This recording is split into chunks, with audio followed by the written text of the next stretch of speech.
Et bonjour Ralph. Alors aujourd'hui, c'est moi qui pose les questions et c'est toi qui réponds. Pas d'accord. Donc on va replacer dans le contexte. Tu Mhm. pratiques la marche nordique depuis... 2 ans, un peu plus de 2 ans maintenant. Oui. Est-ce qu'avant, tu étais sportive?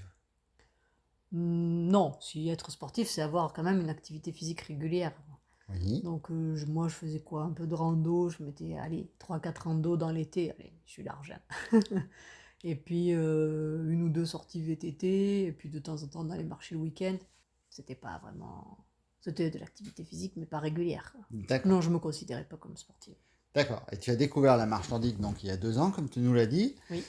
Qu'est-ce qui t'a plu dans ce sport? Ben, que c'est pas très compliqué finalement. Il suffit d'avoir une paire de bâtons de marche nordique avec les gantelets, ça c'est des bâtons spécifiques, une paire de baskets et une tenue sportive, et puis on y va. C'est plus compliqué que ce que ça peut paraître au premier abord, parce qu'il y a quand même un geste technique à acquérir, mais enfin, c'est pas non plus quelque chose.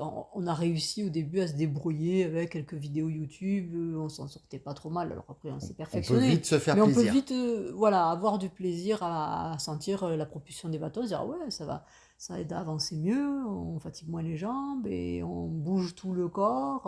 Ouais, c'est ce côté-là. Pour rappel, la marche nordique, c'est une marche quadripède, c'est-à-dire qu'on se sert aussi bien des bras grâce au bâton qui nous servent de propulsion et donc les jambes sont soulagées et donc on a un effort réparti sur les 4 membres. Voilà, c'est-à-dire que du coup on peut aller plus loin avec moins de fatigue pour la même distance, quoi. D'accord. Que si on marche juste avec les jambes, quoi.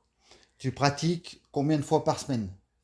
2, 3 fois, En général, trois en règle fois. générale, parfois plus, si on s'est mis un petit objectif ou quoi. Alors, Mais est-ce que sinon, ouais, 2, 3 fois par semaine ce minimum. qui représente 15-20 km? Ouais, à peu Hein? près, Et ouais, puis quand on a un on va dire. objectif, du style la Vénivici Ah ouais, là, l'année passée, ça peut vous monter pouvez à... retrouver notre podcast et notre vidéo d'ailleurs de la Vénivici sur notre chaîne Duo Marche Nordique. Donc ça, c'était Ah, un effort de ça va 25 monter km, plus, on peut faire ouais, 25-30 dans la semaine, quoi. 25-30 dans la Ouais. semaine. Et donc, pourquoi tu aimes ce sport et pourquoi aujourd'hui tu fais du sport? Qu'est-ce que ça t'a apporté dans ta vie de tous les jours?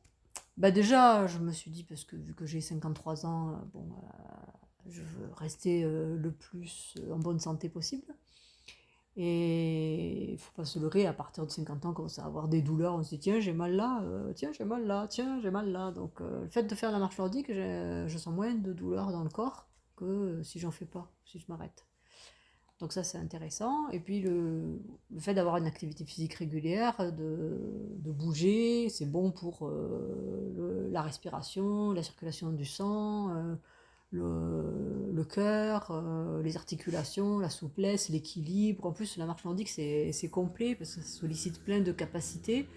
Il y a bien sûr l'effort physique, hein, la contraction musculaire qu'on peut doser si on force plus ou moins sur les bâtons et sur la poussée des pieds. Mais il y a aussi le fait d'être en déséquilibre constant, puisque la marche, c'est quand même assez dynamique. Il y a donc toute cette notion d'équilibre et toute cette notion de souplesse, de mouvement, d'amplitude. Donc tout ça, ça permet de travailler aussi la coordination. Enfin, il y a plein d'avantages. Un exemple concret pour toi, l'hiver, tu souffres d'engelure Oui, et lorsque tu pratiques régulièrement, j'en ai beaucoup moins. J'en ai un peu, mais c'est mieux que si je marche pas du tout. donc c'est très bon pour Parce la que ça circulation. active la circulation dans les pieds et du coup, j'ai moins mon problème d'engelure lié au froid, quoi. Les gens qui ont peur de se lancer dans un sport, et notamment la marche nordique, qu'est-ce que tu leur dirais? Essayer, mais essayer dans un cadre bienveillant et compréhensif, parce que je connais des gens qui ont essayé et ils sont tombés sur une structure où on leur a fait faire 2 heures de marche à 6 km/h alors qu'ils n'avaient jamais touché des bâtons et ils sont sortis de là, ils étaient rincés et ils se sont dit ah ben non, c'est pas pour moi. Ben non, évidemment, c'est normal. Donc d'essayer dans un club ou une structure qui a la capacité d'accueillir des débutants qui n'ont jamais fait de marche nordique et qui se met à leur hauteur finalement, pour leur donner envie, en expliquant bien que tout le monde peut s'y mettre. C'est pas une question ni d'âge, ni de capacité physique, ni mais il faut juste faire en fonction de ce dont on dispose. Alors, on se fait un autre podcast prochainement sur notre chaîne Mhm. avec les bienfaits de faire partie d'un club. Ah ouais, ça Ça te dit c'est... ça? Ouais, ouais. Eh ben allez, Ouais, c'est parti. rendez-vous pour très bientôt. Voilà, à bientôt!